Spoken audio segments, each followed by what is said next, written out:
បងប្អូនរាប់ជាអារម្មណ៍បែបហ្នឹងអត់ព្រឹកឡើងអត់ទាន់បានទៅដល់កន្លែងធ្វើការផងក្នុងចិត្តចាប់ដើមមានអារម្មណ៍ថាធុញតាប់តម្មល់អត់មានកម្លាំងចិត្តសោះអារម្មណ៍ហ្នឹងធ្វើឲ្យបងប្អូនហត់ទាំងខួរក្បាលហត់ទាំងផ្លូវចិត្តទៀតតែបងប្អូនដឹងអត់ថាវាកើតចេញមកពីណាមូលហេតុគឺដោយសារតែបងប្អូនកំពុងតែព្យាយាមរត់គេចពីការងារដែលធំដែលពិបាកហើយបងប្អូនអត់ចង់ធ្វើវាសោះតែមុននឹងក្រោយយើងគង់តែត្រូវធ្វើទេចឹងបងប្អូនតាមដានវីដេអូនេះឲ្យដល់ចប់ព្រោះខ្ញុំនឹងចែកម្លែកជាមួយបងប្អូននៅតិចនិច5ចំណុចដែលជួយឲ្យបងប្អូនមានថាមពលធ្វើការពេញមួយថ្ងៃនិងកំចាត់អារម្មណ៍ព្យាយាមកិច្ចវេះនឹងចោលតែមុននឹងចាប់ផ្ដើមខ្ញុំសូមអរគុណទៅដល់បង្កើត CGO ដែលជាម្ចាស់ sponsor នៅក្នុងវីដេអូនេះសម្រាប់បងប្អូនដែលជាម្ចាស់អាជីវកម្មបងប្អូនកំពុងតែស្វែងរកអ្នកដែលជួយធ្វើទីផ្សារជួយបង្កើត content ឲ្យទាក់ទាញនិងបង្ហាញផលិតផលរបស់បងប្អូនឲ្យចំអតិថិជនគោលដៅបងប្អូនអាចទាក់ទងទៅបង្កើត CGO បានណាខ្ញុំនឹងដាក់ contact ពួកគាត់នៅក្នុង description នៅខាងក្រោមតោះចឹងយើងតវីដេអូយើងទៅមុខទៀត technique ទី1សម្រាប់ការងារដែលពិបាកមុនរាល់ព្រឹកពេលដែលបងប្អូនទៅដល់កន្លែងធ្វើការអ្វីដែលបងប្អូនត្រូវធ្វើមុនគេគឺរកមើលការងារមួយណាដែលពិបាកជាងគេដែលបងប្អូនខ្លាចបំផុតហើយបងប្អូនអត់ចង់ធ្វើទេចង់តែពយាពេលចឹងបងប្អូនត្រូវតែបំពេញការងារមួយនឹងភ្លា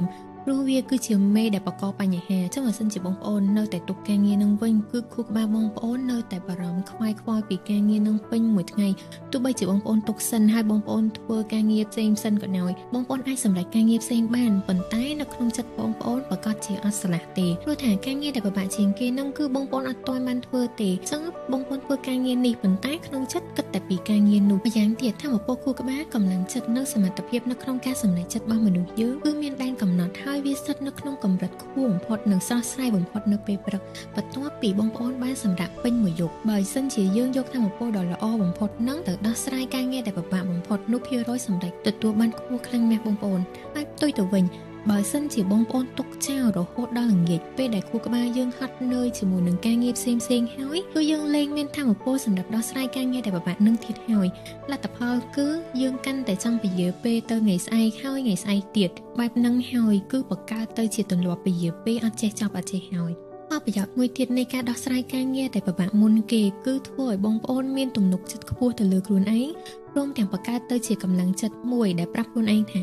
ការងារពិបាកបំផុតក៏យើងអាចធ្វើបានដែរចុះទម្រាំការងារផ្សេងទៀតយើងមានអីដែលត្រូវបារម្ភទៀតចឹងថាមពលនេះនឹងជំរុញឲ្យបងប្អូនធ្វើការងារផ្សេងទៀតបានយ៉ាងលឿនហើយស្រឡះចិត្តអត់មានសម្ពាធនិងមានក្តីសុខពេញមួយថ្ងៃទី2ចែកការងារធំជាកង់តូចពេលខ្លះយើងជួបការងារខ្លះវាធំពេករហូតធ្វើឲ្យយើងគ្រាន់តែឃើញក៏បាក់ទឹកចិត្តដែរខ្លាចអត់ហ៊ានចាប់ដើមទេយើងអត់ដឹងថាគួរតែចាប់ដើមពីណាទៅណាទេហើយក្នុងចិត្តយើងគឺទទេស្អាតការដែលយើងមើលឃើញការងារធំហើយមានអារម្មណ៍ថាទទេស្អាតអត់ដឹងថាគួរចាប់ដើមពីណាទៅណានោះនៅក្នុងសភៅអភិវឌ្ឍខ្លួនល្ប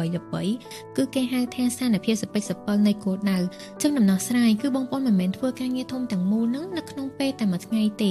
េតែបងប្អូនត្រូវតែបែងចែកការងារធំហ្នឹងឲ្យទៅជាចំណែកតូចដើម្បីឲ្យយើងដឹងថាគួរតែចាប់ដើមនៅកន្លែងណានៅពេលដែលយើងបំបែកការងារធំមកត្រឹមកិច្ចការតូចដែលយើងអាចធ្វើបាននៅក្នុងរយៈពេលពី15ទៅ30នាទីខួរក្បាលរបស់យើងនឹងលែងមានអារម្មណ៍ថាខ្លាចព្រោះវាគិតថាការងារតូចហ្នឹងគឺងាយស្រួលធ្វើហើយក៏អាចចាប់ដើមធ្វើភ្លាមបានដោយមិនពយាពេល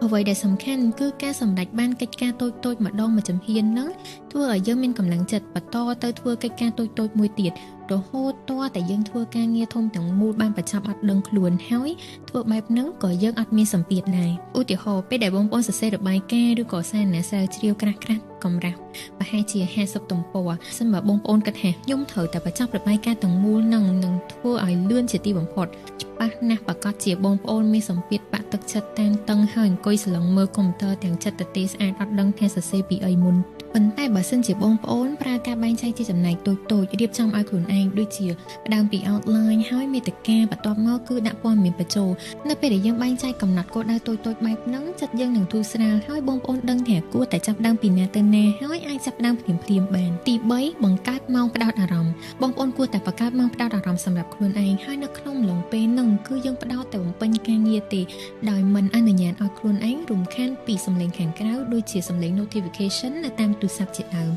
ការបង្កើតម៉ោងផ្ដោតអារម្មណ៍ហ្នឹងគឺជាគន្លឹះសំខាន់មួយដែលជួយឲ្យបងប្អូនបង្កើនប្រសិទ្ធភាពការងាររាល់ពេលដែលបងប្អូនកំពុងតែធ្វើការងារមួយហើយត្រូវបានរំខានដោយសារសំឡេងទូរស័ព្ទ notification load mail ទោះបីជាបងប្អូនគ្រាន់តែងាកមើលត្រឹមតែ5វិនាទីក៏ដោយក៏ខួរក្បាលយើងត្រូវចំណាយពេលរហូតដល់ទៅ20ឬក៏25នាទីដើម្បីទាញអារម្មណ៍មកវិញមកផ្ដោតទៅលើការងារចាស់វិញទោះបីជាដៃបងប្អូនកំពុងតែធ្វើការងារប៉ុន្តែ គូក្បាលមួយផ្នែកធំរបស់បងប្អូនហ្នឹងគឺគិតទៅលើសារឬក៏ការរំខានផ្សេងៗដែលបងប្អូនទើបតែបានមើលមិញហ្នឹងវាធ្វើឲ្យយើងបែកអារម្មណ៍សមត្ថភាពគូក្បាលចុះខ្សោយនិងធ្វើការងារខុសច្រើនដើម្បីអនុវត្តម៉ោងផ្ដោតអារម្មណ៍នឹងឲ្យមានប្រសិទ្ធភាពខ្ពស់ចឹងបងប្អូនកំណត់ម៉ោងដោយខ្លួនឯងថានៅក្នុងអំឡុងពេលហ្នឹងគឺយើងនឹងធ្វើការងារឲ្យបានច្បាស់លាស់តែ1ម៉ោងឬក៏2ម៉ោងចឹង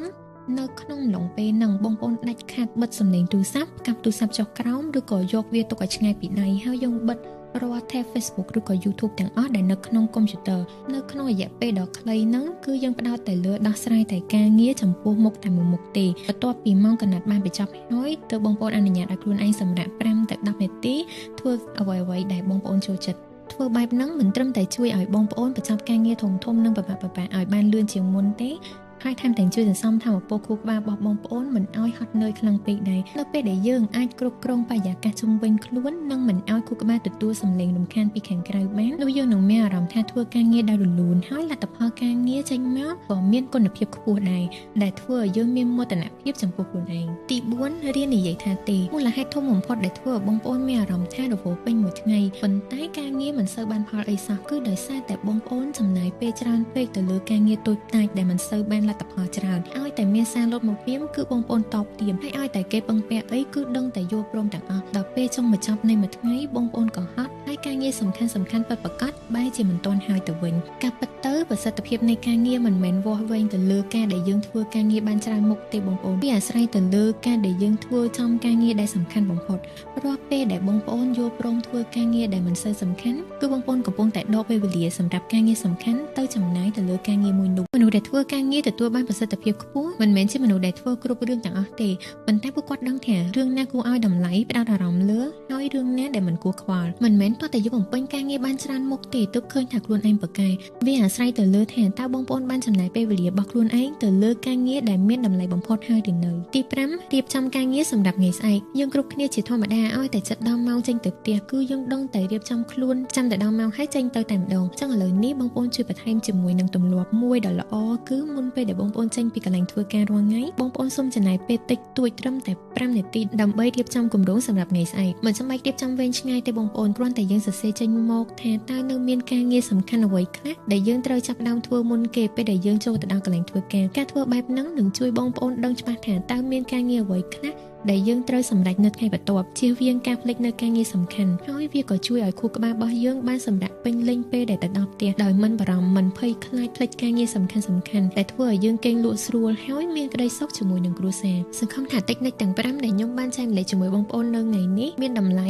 ហើយមានជាផលប្រយោជន៍ដល់បងប្អូនទាំងអស់គ្នាមនុស្សយើងគឺមានពេលត្រឹមតែ24ម៉ោងដូចគ្នាទាំងអស់ទេអ្វីដែលសំខាន់គឺស្ថិតនៅលើការដែលយើងចេះបែងចែកពេលវេលាចេះរៀបចំការងារធ្វើដូចម្តេចដើម្បីធ្វើការងារបានលឿនហើយទទួលបានលទ្ធផលខ្ពស់ដើម្បីយើងមានពេលវេលាផ្សេងទៀតសម្រាប់ការងារខ្លួនឯងសម្រាប់គោលដៅខ្លួនឯងបើសិនជាបងប្អូនមានតិចនិចផ្សេងទៀតបងប្អូនជួយចែកម្លែកជាមួយខ្ញុំផងណាហើយបើបងប្អូនមាន topic ណាដែលបងប្អូនចង់ដឹងបន្ថែមចឹងបងប្អូនអាចជួយ comment ប្រាប់ខ្ញុំនៅក្នុង comment section នៅខាងក្រោមនឹងផងណាខ្ញុំនឹងសិក្សាស្រាវជ្រាវហើយបង្កើតវីដេអូជូនបងប្អូនទាំងអស់គ្នាយើងចែកម្លែកគ្នាទៅវិញទៅមកដើម្បីយើងអភិវឌ្ឍទាំងអស់គ្នាបើបងប្អូនពេញចិត្តជាមួយនឹងវីដេអូនេះបងប្អូនជួយ like និង share ឲ្យខ្ញុំមួយផងណាហើយបងប្អូនកុំភ្លេច subscribe ផងដើម្បីកុំឲ្យរំលងនៅវីដេអូថ្មីៗទៀតពី channel Ignite Grow KH គុណច្រើនបងប្អូនអរគុណដែលបានចំណាយពេលស្ដាប់វីដេអូខ្ញុំពីដើមរហូតដល់ចប់បាយបាយបងប្អូនយើងនឹងជួបគ្នានៅក្នុងវីដេអូក្រោយទៀត